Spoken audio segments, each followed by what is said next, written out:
Gordon. I am delighted to be chatting with you today. Bing is a general partner and chief product officer at Kleiner Perkins Caulfield and Byers, and of course, well known for being one of the earliest executives and chief creative officer at EA for invented that title, which I believe is why we have to do it. There's a lot of things you've invented. Anybody who's now a chief creative officer, I invented the title according to the internet. I'd like to start with a poem. Please do. This is called Born to Win with a Y. So many founders here at Collision, so little time. Is everyone out there in the audience also a speaker? Some are as smart as Julia Hartz. It's like the TED conference, but quite a bit cheaper. We're in the golden age of video gaming and the platinum age of seed rounds and Series A. One of you is probably the next Scott Cook or Travis Kalanick, the next Chris Duggan, Jen Hyman, or Sam Rogaway. You're on a collision course with destiny as well as Moore's Law. Push features faster than you think you are able. And remember, Vegas is cheaper than the sister conference in Dublin unless you invest your VC funding at the Wynn's casino tables. Bravo. So this is your way, I gather, to open your... I think every speaker has to either give away one secret or one exclusive. Yeah, that's what you said, so I am counting on... You get the secret, I deliver the exclusive. I want one of each, actually. I'm greedy like that. Okay, let's see how good you are. There's so much news. There is so much news. There's so much going on, and I know that Bing was nice enough to create a list of questions and topic for me, which I really appreciated. But before that, one other thing that you suggested, and I actually do want to know this. Two things. First, what are you playing? Like, if you're the video game guy, what is actually on your iPad that is not a company you're invested in? Are you playing anything you're not invested in? I'm playing a lot of Puzzles and Dragons. I played some Jelly Smash. I'm mostly playing Click Zen games. Today, I'm happily playing Empires and Allies, a Zynga game led by Mark Skaggs, who I've worked with. But you're on their board, so that doesn't count. But I'm on the board. But I have sweat and blood in it, so that does count. Most gamers don't play their own games after they ship it. It's too stressful. Just as actors don't go watch their own movies unless it's their last one. And then the other question I need to know, sort of on behalf of my 8-year-old son, is what do you think about Minecraft? I think Minecraft is kind of the Sim City of our era. It's like so much of digital, it's 100 times bigger and freer. I think it plays the role that SimCity did in the 90s, which is every mother's proof that their 13-year-old kid is going to be a superior being and one day the president. We've had a black president, we'll have a Minecraft president in another 20 years. Yeah, probably my kid, actually. And probably Turns your kid. out, yeah. And you know, it's visual thinking, it's creative thinking. David Kelly, who founded IDEO in the Stanford D School, talks about creative confidence. Yeah. And you know, by the time kids are 8 or 9 or 10, I hear them say, my parents tell me what to do, my teacher tells me what to do, I need a space where nobody tells me what to do. And if they learn some skills along the way, it's just spectacular. So you think that's why it works? Because kids see it as space? I think it's empowerment. Yeah. And you know, I don't know if you've heard this from your kids when they ever say, Mom, you're not the boss of me. Not yet, but it's Kids coming. who play Minecraft can ignore the bosses of me. Yeah.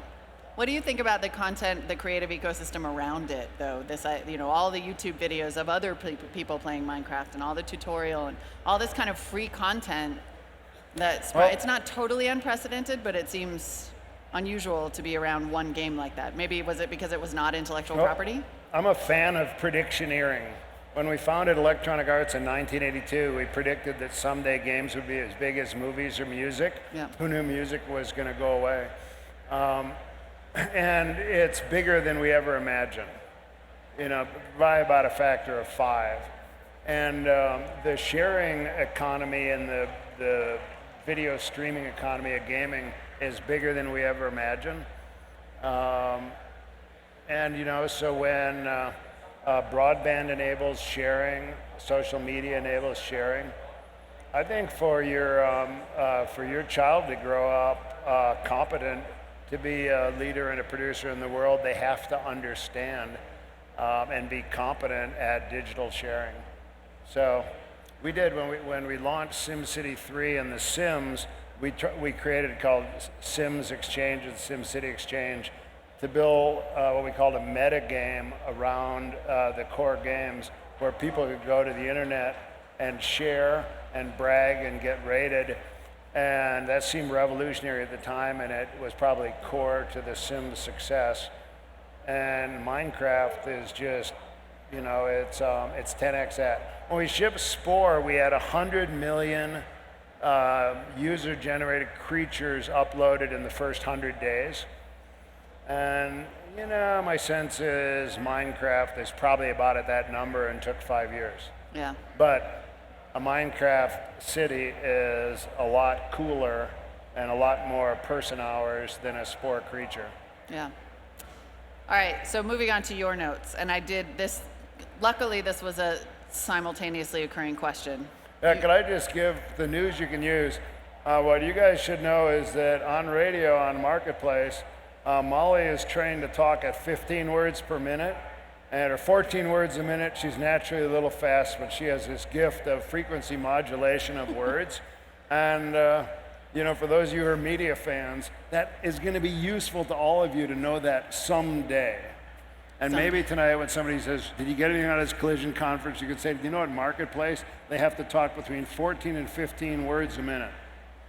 Of course, everyone on the collision stage talks faster. I have seen a lot of entrepreneurs talking to you. Do you think that's could an entrepreneur drop that as part of their, this is how knowledgeable I am about the media space, you should totally fund me?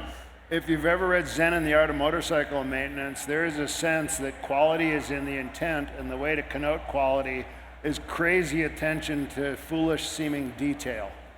And if you want to convince people that you care about quality, obsess on detail. This is one of the benefits of Asperger's. How often do you see that? What percentage of the kids who approach you in the speaker's room, all due respect to the young people who were approaching you, how many of them have that detail or that quality? Because you must see a lot of wheat. There's a weakness of most presenters is that they don't dive into enough detail and they don't signal enough detail.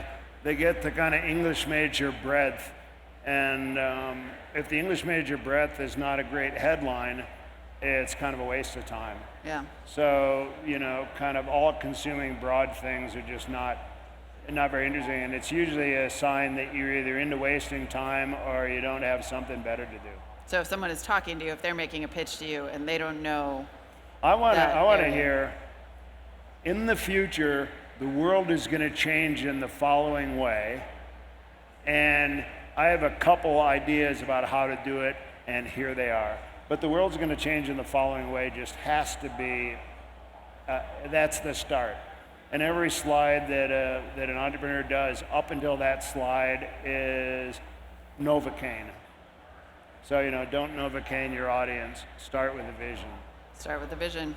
So you're the Chief Product Officer at Kleiner Perkins. You're the only one with that title? Yeah, and I, you could also call it the Chief Product Officer because my services kind of come with the deal, no extra charge.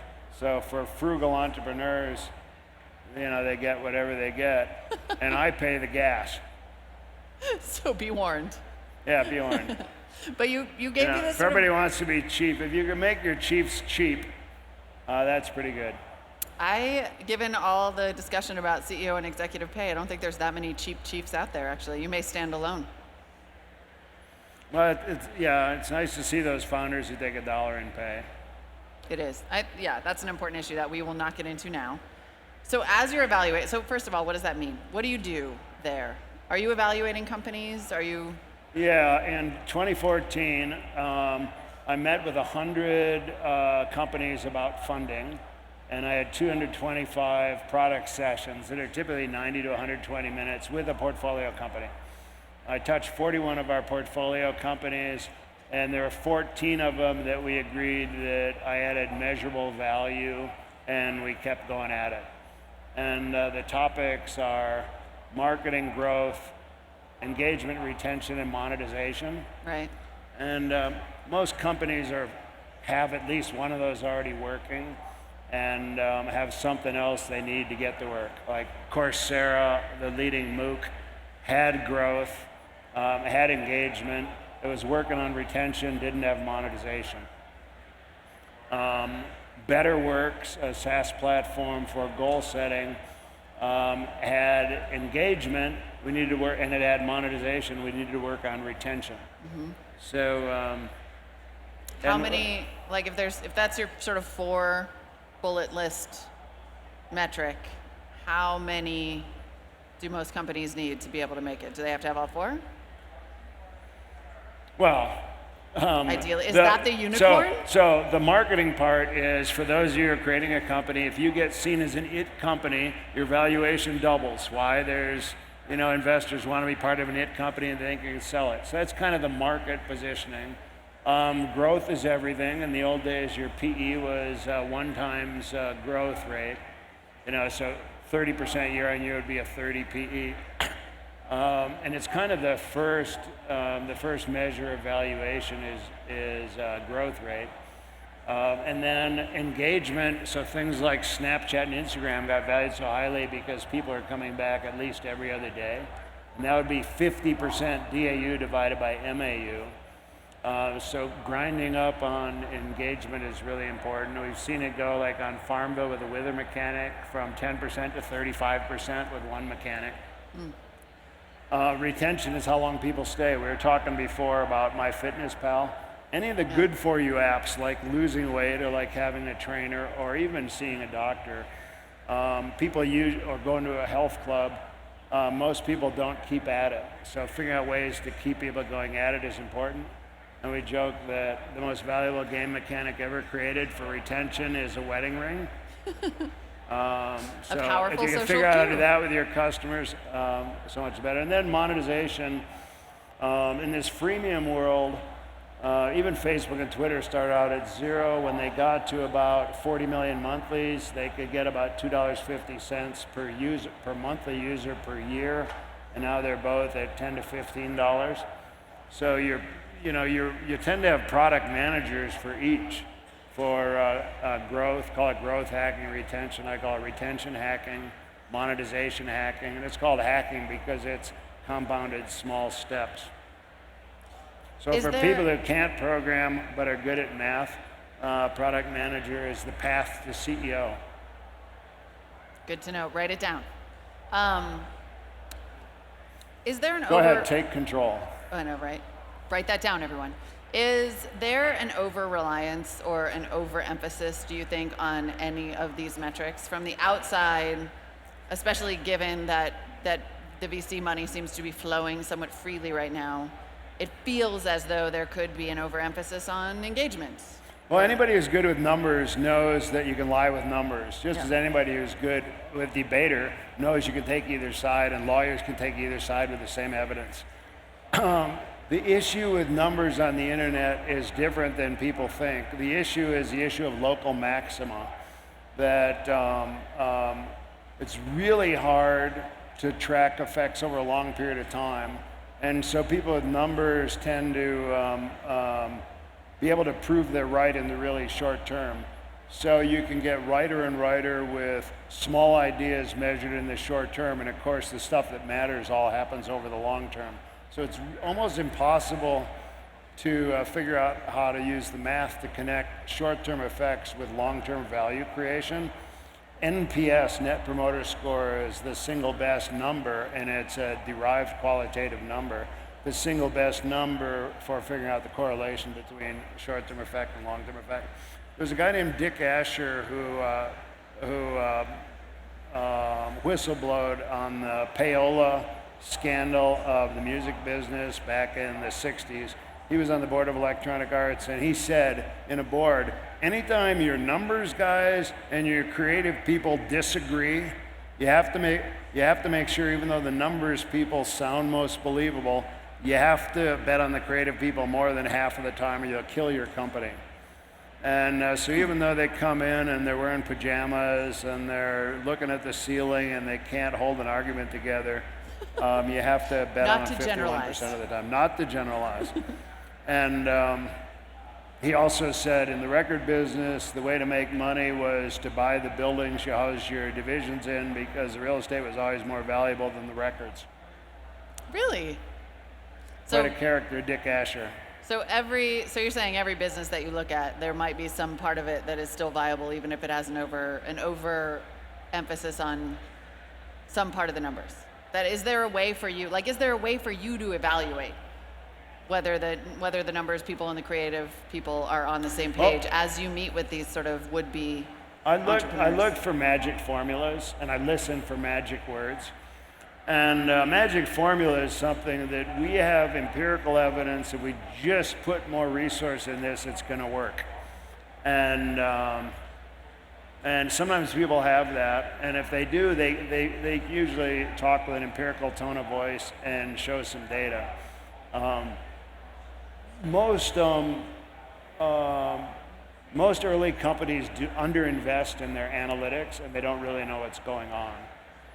I'm broadly a believer in numbers as a way to improve the world.